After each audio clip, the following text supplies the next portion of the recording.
Hello everyone, welcome to Chanakya IAS Academy Patna in the topic of the day session।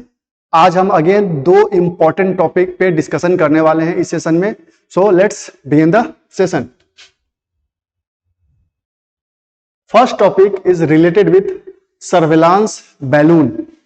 Recently US government ने एक Chinese surveillance balloon को struck down कर दिया है, उसे खत्म कर दिया है, क्योंकि उसके एयर स्पेस के ऊपर में वह कुछ दिनों से उस सर्वेलांस बैलून को नोटिस कर रहा था, इसीलिए यूएस ने उसे रिसेंटली शॉट डाउन कर दिया है। चाइनीज जो बैलून थी वो एक सर्वेलांस बैलून थी जो यूएस के एयर स्पेस पे काफी ज्यादा दिनों से ऑब्जर्व किया जा रहा था। और बेसिकली ये जो सर्वेलांस बैलून है यह स्पाई सिस्टम के लिए यूज किया जा रहा था। दैट्स वाई यूएस को ऐसा लग रहा था कि स्पाई हो सकता है कि जो चाइनीज जो गवर्नमेंट है इसे स्पाई के लिए यूज कर रहे हो, सर्वेलांस के लिए यूज कर रहे हो, इसलिए उन्होंने रिसेंटली इसे शॉट डाउन कर दिया है। अब पहले बात आती है कि आखिर ये सर्वेलांस बैलून होता क्या है। तो जैसा आपने ड्रोन देखा होगा, बेसिकली सर्वेलांस बैलून एक तरीके का ड्रोन ही है जो किसी भी टेरिटरी के ऊपर में वह फ्लाई करते रहता है और इसमें बहुत सारे इक्विपमेंट्स इनबिल्ट रहते हैं जिससे वह इजीली सर्वेलांस उस जोन का कर सकता है। So basically these surveillance balloons are cheap, white and hard to reach balloons have been used for reconnaissance purpose including in conflicts like American civil war. और इसका ऐसा नहीं है कि अभी रिसेंट में यूज किया गया है, बहुत बार अलग अलग वॉर में इसका यूज किया गया है। अमेरिकन सिविल वॉर में यूज किया गया था, वर्ल्ड वॉर 1 के टाइम इसका काफी ज्यादा यूज हुआ था। कोल्ड वॉर का जो एरा है उस समय यूएस ने काफी ज्यादा यूज किया था। यूएस ने काफी ज्यादा सर्वेलांस बैलून जो सोवियत यूनियन है उसके एयर स्पेस पे लगाया था और इवन चाइना में भी उसे यूज किया था at the time of cold war era. तो इसका जो कॉन्सेप्ट है ऐसा नहीं कि यह कोई नया कॉन्सेप्ट है। सर्वेलांस बैलून का जो यूज है वह सिंस वर्ल्ड वॉर 1 और अमेरिकन सिविल वॉर के टाइम से होते आ रहा है। हाँ, ये बात अलग है कि जब से ड्रोन आया है, जो एक्चुअल ड्रोन्स आए हैं जिसे सॉफ्टवेयर से कंट्रोल करना बहुत ज्यादा इजी है, उसके बाद इसका यूज डिक्लाइन देखने को मिला था। But still in surveillance balloon का यूज होता है for the spy based activities. आप देख सकते हैं कि किस तरीके से जो ये चाइनीज बैलून था किस रूट के थ्रू यूएस में पहुंचा था। तो देख सकते हैं यहाँ पे चाइना है, ये एलुसियन आइलैंड से, वहां से ये यूएस के इस एयर स्पेस में मोन्टाना में के ऊपर में यह फ्लाई कर रहा था, जिसे रिसेंटली यूएस ने शॉट डाउन कर दिया है। अब बात आती है कि आखिर ये सर्वेलांस बैलून है क्या, कैसे यह हाई एल्टीट्यूड जोन में कैसे फ्लाई करता है। तो आप ये देख सकते हैं यह स्ट्रक्चर है सर्वेलांस बैलून का। यह बैलून है जिसमें हीलियम गैस भरा रहता है और यह सोलर पैनल्स है। जो सोलर पैनल्स है वह सूर्य का जो सनलाइट है उसके हेल्प से यहाँ पे एनर्जी बिल्ड करते हैं, जो यह सोलर पैनल जो इसको पावर प्रोवाइड करते हैं। और आप देख सकते हैं यहाँ पे सिस्टम्स लगे होते हैं, ये सिस्टम्स में कैमराज रहते हैं, सेंसर्स रहते हैं, रडार्स इनबिल्ट होते हैं जो कि बहुत सारे इंस्ट्रूमेंट को जो इंफॉर्मेशन होते हैं उन्हें गैदर करते हैं। देखिए कौन कौन से इंस्ट्रूमेंट लगे होते हैं, कैमरा रहते हैं, रडार रहते हैं, सेंसर्स रहते हैं और बहुत सारे अदर कम्युनिकेशन जो इक्विपमेंट्स होते हैं वो भी इसमें इनबिल्ट रहते हैं। जो जनरली जो कमर्शियल एयरलाइंस होते हैं वो आपके अर्थ के एल्टीट्यूड से अप्रॉक्स 12 किलोमीटर ऊपर वो फ्लाई करते हैं, लगभग 40,000 फीट। जो फाइटर एयरक्राफ्ट होते हैं वो 20 किलोमीटर अर्थ के एल्टीट्यूड से ऊपर में, लगभग 65,000 फीट।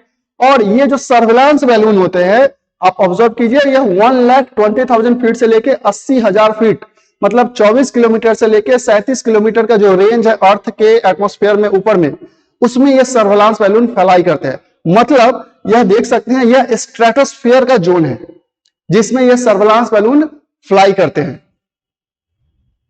अब बात आती है कि आखिर गवर्नमेंट इसे यूज क्यों करती है इस बैलून को। तो बहुत सारे ऐसे कारण हैं, लेकिन 3 जो मेजर फैक्टर्स है फॉर क्लोज रेंज मॉनिटरिंग।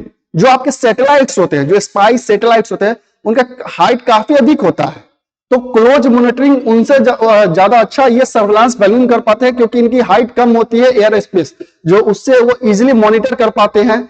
और जो इमेज की क्वालिटी होती है ये बहुत अच्छी इमेज की क्वालिटी दे पाते हैं बिकॉज ऑफ नियर डिस्टेंस और इंटरसेप्टिंग कम्युनिकेशन। ये जो कम्युनिकेशन लाइन्स होते हैं उनसे भी यह इंटरसेप्ट इजिली कर पाते हैं।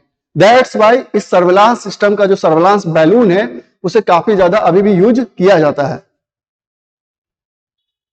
अब बात कर लेते हैं कि आखिर क्या एयर स्पेस है, कहां तक यह उड़ने का परमिशन है। तो एयर स्पेस बेसिकली किसी भी टेरिटरी के ऊपर का जो स्पेस है, उस पर्टिकुलर टेरिटरी को वह हक होता है, वहां के गवर्नमेंट का उस पर राइट होता है उस एयर स्पेस जोन पे जहां तक उसका टेरिटरी फैला हुआ है, स्प्रेड है।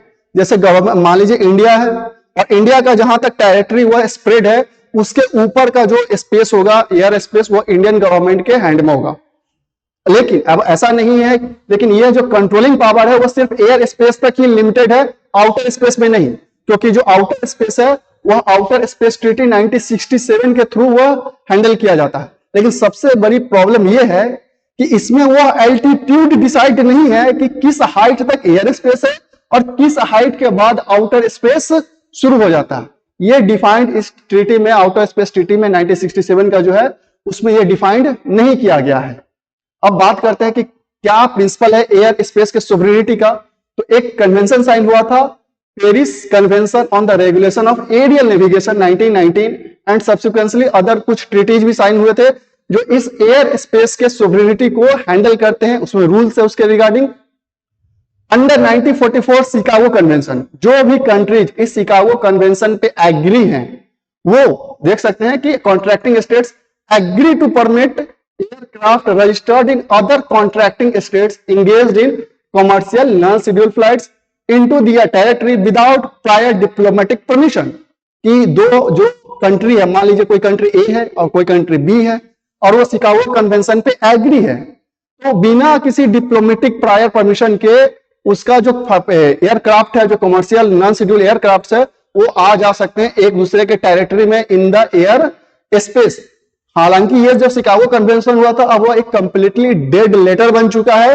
विदाउट उस गवर्नमेंट के टेरिटरी के परमिशन के आप कोई भी फ्लाइट वहां पे फ्लाई नहीं कर सकते हैं। अभी सिचुएशन यही है। लेकिन ये शिकागो कन्वेंशन में ऐसी बात कही गई थी कि कोई अगर दो मेंबर स्टेट्स दोनों कन्वेंशन पे रेडी हैं, एग्री हैं, तो बिना डिप्लोमेटिक परमिशन के भी फ्लाई किया जा सकता है, फ्लाइट्स आ जा सकते हैं।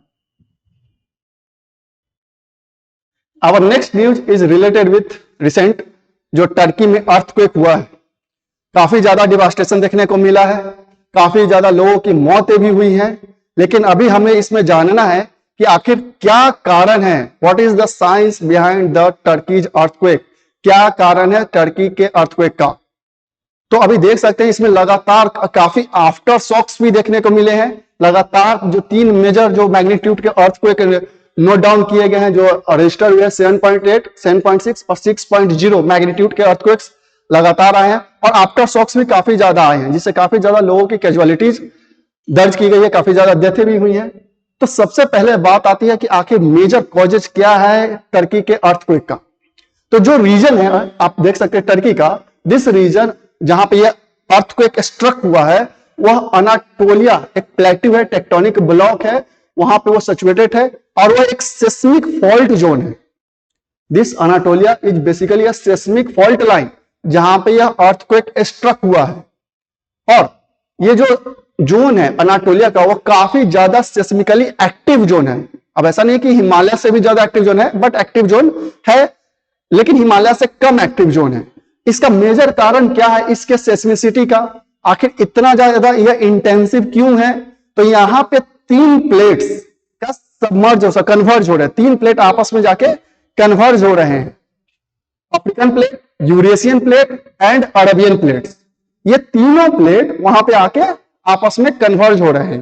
और इस बार का जो अर्थक्वेक हुआ है वो उसमें कारण क्या है कि जो यह अरबियन प्लेट था, इस अनाटोलिया जो प्लेट्यू है, जो फॉल्ट लाइन है, उससे वह जाके आके आपस में ग्रिंडिंग हो गया, उसका टकराव हो गया है, जिसके कारण से यह अर्थक्वेक आया है।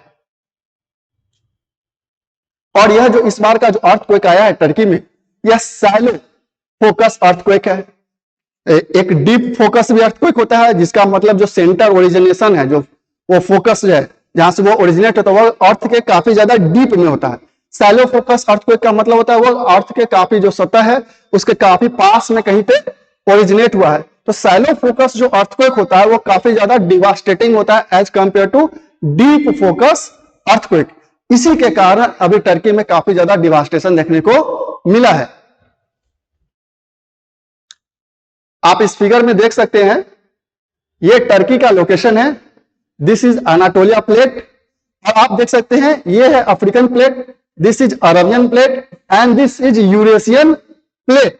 और ये तीनों यहां पे आके इस अनाटोलिया फॉल्ट लाइन के पास में कन्वर्ज हो रहे हैं।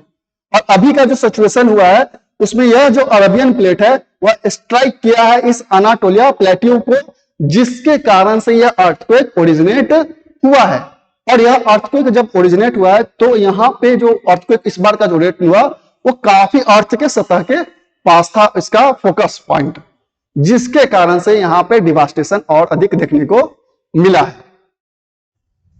तो ये मेजर रीजन था behind the earthquake of Turkey, ये साइन था, ये मेजर रीजन है कि प्लेट का कन्वर्जेंस हो रहा है वहां पे।